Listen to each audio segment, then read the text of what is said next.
Vous écoutez le podcast du marketing, épisode 289.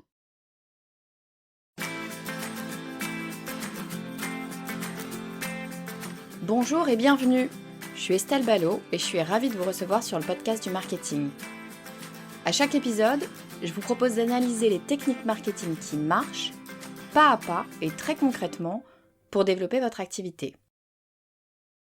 Dans l'univers du marketing, l'innovation est presque devenue une obligation. Il faudrait sans cesse surprendre, captiver, créer de la nouveauté. Chaque campagne devrait être plus audacieuse que la précédente et chaque marque plus créative, plus disruptive, plus bruyante.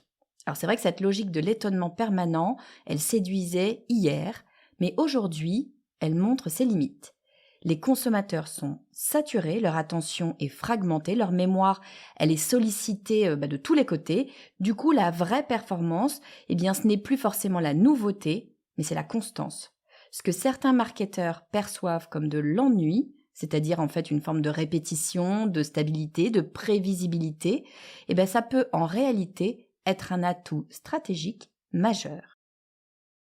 Si vous regardez bien, certaines des marques les plus puissantes au monde sont en réalité peu innovantes dans leur communication. Elles répètent les mêmes messages, elles utilisent les mêmes codes, elles disent les mêmes choses encore et ça fonctionne.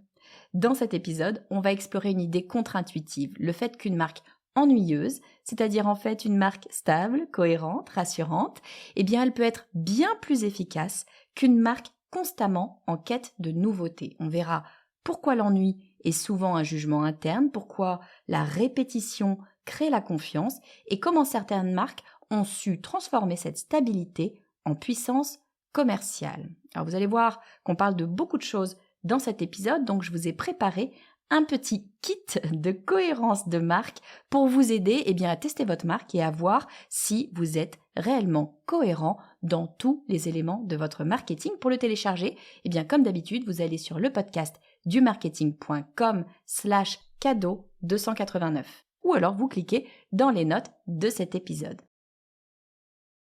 Bon, alors regardons les choses en face. On a en marketing une espèce d'obsession de la nouveauté. On veut tout le temps être à la première page, on veut tout le temps être vu, on veut créer le buzz. Sauf que le buzz, c'est un modèle qui est à bout de souffle. En fait, à force de chercher le buzz, les marques s'essoufflent. Elles passent leur temps à essayer de courir après ce fameux buzz. Or, le buzz, on ne peut pas l'avoir de façon assurée. Et puis, on ne peut pas l'avoir tout le temps, sinon ce serait plus un buzz par définition. Donc, le fait de tout le temps chercher ce buzz, chercher à le créer, aller sur les médias qui vont nous permettre d'avoir le buzz, ça fonctionne pas. 2, c'est pas prévisible. 3, l'attention qui est captée quand on fait le buzz, manque de chance, elle nous sert pas forcément à convertir. Je peux vous le dire, je l'ai fait notamment sur LinkedIn. LinkedIn, c'est mon média personnel, celui que j'utilise au quotidien, ou en tout cas très souvent. Et il m'est arrivé de faire le buzz. Alors, je fais pas du tout le buzz tout le temps sur LinkedIn, mais j'ai fait le buzz. J'ai fait notamment un post alors je me souviens plus exactement, je crois qu'il était à 1 200 000 vues, et c'était il y a 2 ans. Donc, le reach était déjà assez descendu. Donc, 1 200 000 vues il y a 2 ans, je dis, waouh, joli buzz, Estelle, bravo. C'était un post que j'avais fait sur Rihanna qui était passée enceinte au Super Bowl. Bref, je pense que c'était il y a 2 ans. Ce post a explosé. Pourquoi ? Parce qu'il parlait d'une célébrité, Rihanna, il parlait d'un momentum, c'était le Super Bowl en ce moment, c'est un événement planétaire, elle est enceinte, et j'expliquais que c'était génial que Rihanna fasse le Super Bowl en étant enceinte parce que ça montrait à toutes les femmes salariées ou entrepreneurs que c'est pas parce qu'on est enceinte qu'on ne peut pas faire de grandes choses. Le Super Bowl, c'est quand même le plus gros événement planétaire. Alors évidemment, je vous le dis tout de suite, sur LinkedIn, lorsque vous faites un post un tout petit peu féministe, et pourtant franchement je pensais pas qu'il était féministe ce post, mais si vous faites un post un tout petit peu féministe, il y a de grandes chances qu'il fasse le buzz, sachez-le. Si vous voulez faire le buzz, faites un post féministe. Vous allez peut-être vous attirer des foudres, mais ça fonctionne. Toujours est-il que là, ce post, il réunissait tous les critères pour faire le buzz, et bim bam boum, évidemment, il a fait le buzz. Ce post, je suis allée voir mes chiffres 3 semaines après, parce qu'un post qui fait le buzz va durer longtemps. Donc je suis allée voir les chiffres 3 semaines après. Il m'a apporté bien sûr de la visibilité, il m'a apporté bien sûr de nouveaux abonnés, mais pas plus. qu'un post classique, ou en tout cas en proportion vraiment pas plus qu'un post classique, et même plutôt moins. Franchement, ça n'a pas changé grand-chose. Un post, en tout cas d'un point de vue conversion, il n'a absolument rien changé. Pourquoi ? Parce que par définition, un post qui fait le buzz, ou un élément qui fait le buzz, va toucher énormément de monde. Et qui dit toucher énormément de monde, dit ne pas toucher votre cible, ou ne pas toucher que votre cible. Donc au final, eh bien, vous faites une communication très très mass market.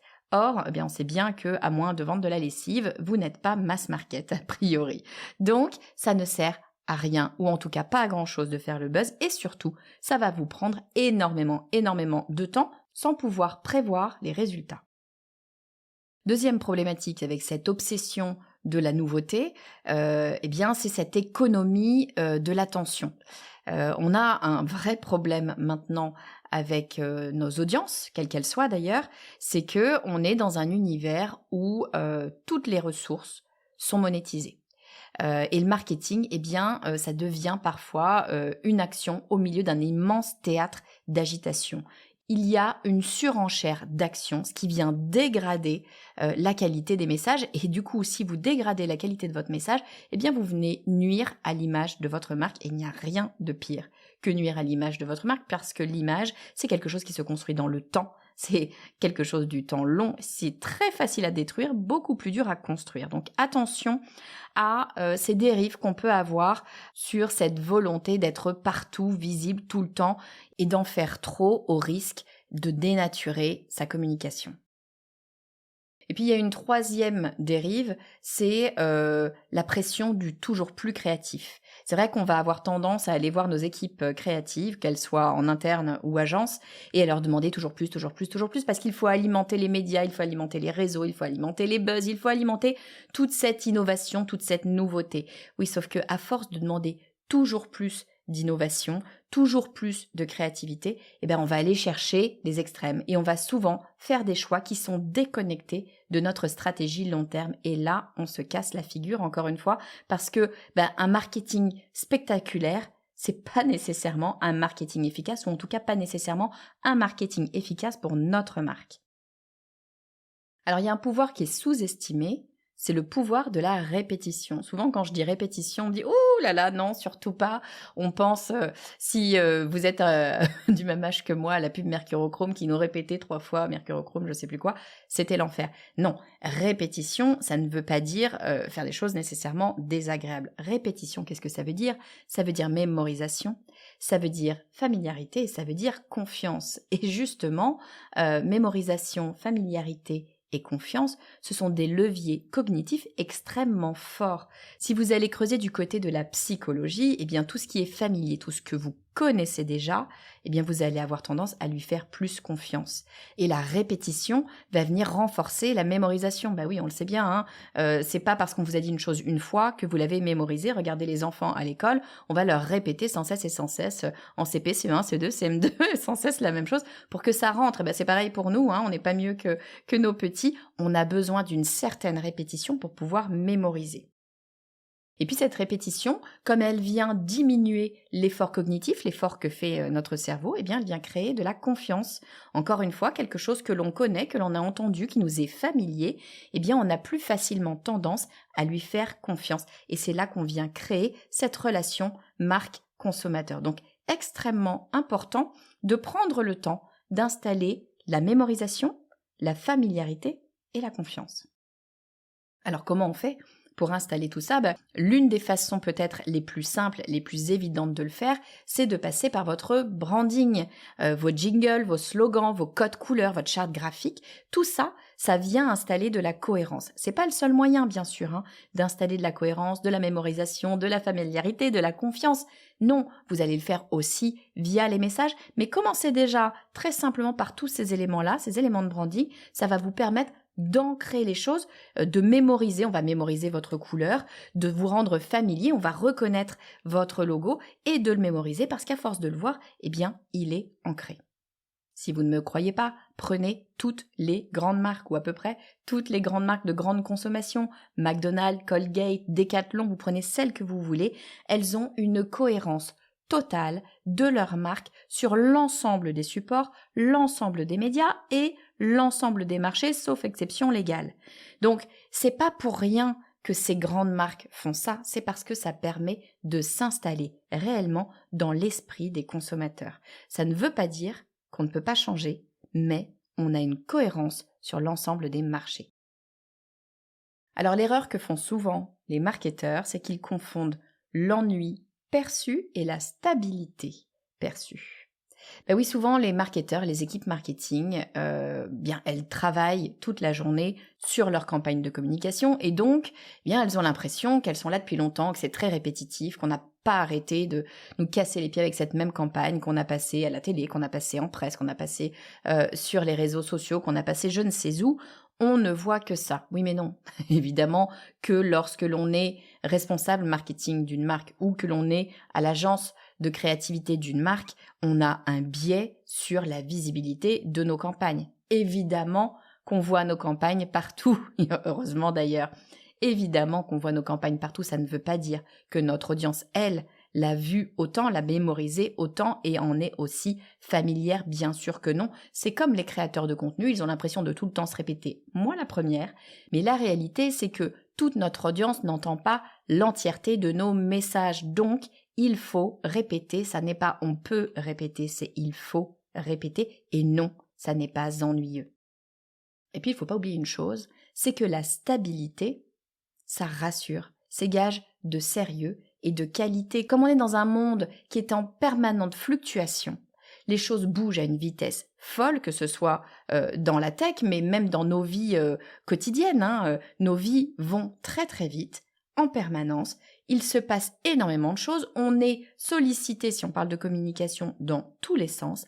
La stabilité est gage de sérieux, de qualité et de réassurance. Elle permet de se poser et ça, c'est une valeur extrêmement forte pour une marque parce que ça dit maîtrise, ça dit solidité et ça dit fiabilité. Et puis, troisième élément, faut pas oublier une chose, c'est que à vouloir toujours changer, bon pourquoi pas, on a envie de nouveautés, on a envie d'un nouveau logo, on a envie d'un nouveau positionnement, c'est super tout ça.